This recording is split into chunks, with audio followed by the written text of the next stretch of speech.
Hi friends, welcome back to Manju's kitchen. ಇವತ್ತು ನಾವು ಮಡಿಕೆ ಕಾಳಿನ ಪಲ್ಯ ಹೇಗೆ ಮಾಡೋದು ಅಂತ ನೋಡ್ಕೊಂಡು ಬರೋಣ. ನಾನು ಹಿಂದಿನ ದಿನವೇ ಮಡಿಕೆ ಕಾಳನ್ನ ಇಡೀ ರಾತ್ರಿ ನೆನೆಸ್ಬಿಟ್ಟು ಮೊಳಕೆ ತರಿಸಿ ಇಟ್ಕೊಂಡಿದ್ದೆ. ಇಲ್ಲಿ ನಾನು ಮಡಿಕೆ ಕಾಳು ಪಲ್ಯಕ್ಕೆ ಹಸಿಮೆಣಸಿನ್ಕಾಯಿ ಪೇಸ್ಟ್ ಹಾಕೋತಾ ಇದ್ದೀನಿ. ಈಗ 10 ಹಸಿಮೆಣಸಿನ್ಕಾಯಿನ ಹಾಕೋತಾ ಇದ್ದೀನಿ. ಅದಕ್ಕೆ ಒಂದು ಸ್ವಲ್ಪ ಕೊತ್ತಂಬರಿ ಸೊಪ್ಪು ಸಹ ಹಾಕೋತಾ ಇದ್ದೀನಿ. ಕರಿಬೇವು ಸೊಪ್ಪು ಸಹ ಹಾಕೋತಾ ಇದ್ದೀನಿ. 1 ಟೇಬಲ್ ಸ್ಪೂನಷ್ಟು ಉಪ್ಪು ಹಾಕ್ಕೊಂಡು ಪೇಸ್ಟ್ ಮಾಡ್ಕೋತಾ ಇದ್ದೀನಿ. ಮೊದಲಿಗೆ ಒಂದು ಪ್ಯಾನ್ಗೆ 5 ಚಮಚ ಅಷ್ಟು ಎಣ್ಣೆ ಹಾಕೋತಾ ಇದ್ದೀನಿ.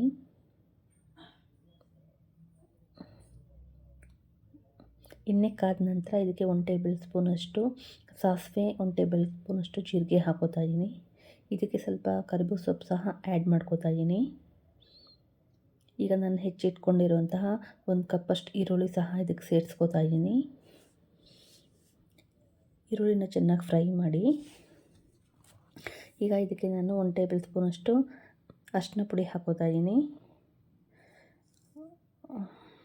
ಈಗ ಇದಕ್ಕೆ ಬೆಳ್ಳುಳ್ಳಿ ಸಹ ಸೇರಿಸ್ಕೋತಾ ಇದ್ದೀನಿ. ಎಲ್ಲವನ್ನು ಚೆನ್ನಾಗಿ ಫ್ರೈ ಮಾಡ್ಕೊಳ್ಳಿ. ಈಗ ಇದಕ್ಕೆ ನಾನು 2 ಟೊಮೆಟೊ ಹೆಚ್ಚಿಟ್ಕೊಂಡಿದ್ದೆ, ಅದನ್ನ ಸಹ ಹಾಕೋತಾ ಇದ್ದೀನಿ. ಚೆನ್ನಾಗಿ ಮಿಕ್ಸ್ ಮಾಡ್ಕೊಳ್ಳಿ ಫ್ರೆಂಡ್ಸ್. ಈರುಳ್ಳಿ ಹಸಿ ವಾಸನೆ ಹೋಗೋವರೆಗೂ ಫ್ರೈ ಮಾಡಿ.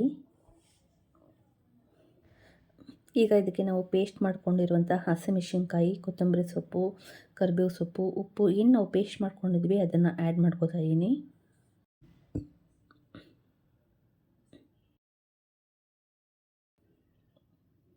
ಈಗ ನಾವು ತುರಿದಿಟ್ಕೊಂಡಿರುವಂತಹ ಶುಂಠಿ ಸಹ ಹಾಕೋತಾ ಇದ್ದೀನಿ. ಇದೆಲ್ಲ ಹಸಿ ವಾಸನೆ ಹೋಗೋವರೆಗೂ ಫ್ರೈ ಮಾಡ್ಕೊಳ್ಳಿ. ಈ ಕಾಳನ್ನ ಉತ್ತರ ಕರ್ನಾಟಕ ಕಡೆ ಹೆಚ್ಚಾಗಿ ಬಳಸ್ತಾರೆ. ರೊಟ್ಟಿಗೆ, ಚಪಾತಿಗೆ ಒಳ್ಳೆ ಕಾಂಬಿನೇಷನ್ ಅಂತ ಹೇಳಕ್ಕೆ ಇಷ್ಟಪಡ್ತೀನಿ. ಇದು ತುಂಬ ಒಳ್ಳೆ ಆರೋಗ್ಯಕರವಾದಂತಹ ರೆಸಿಪಿ. ಈ ಥರ ಮೊಳಕೆ ತರಿಸ್ಕೊಂಡು ಪಲ್ಯಗಳನ್ನ ಮಾಡ್ಕೊಳ್ಳಿ. ಈಗ ಇದಕ್ಕೆ ಮಡಿಕೆ ಕಾಳು ಸೇರಿಸ್ಕೊತಾ ಇದ್ದೀನಿ. ಇದನ್ನು ಜಾಸ್ತಿ ಹೊತ್ತು ಫ್ರೈ ಮಾಡಬೇಡಿ, ಯಾಕಂದರೆ ಕಾಳು ನೆಂದಿರುತ್ತಲ್ವ, ಹಾಗಾಗಿ 1-2 ನಿಮಿಷಗಳ ಕಾಲ ಬೆಂದರೆ ಸಾಕು.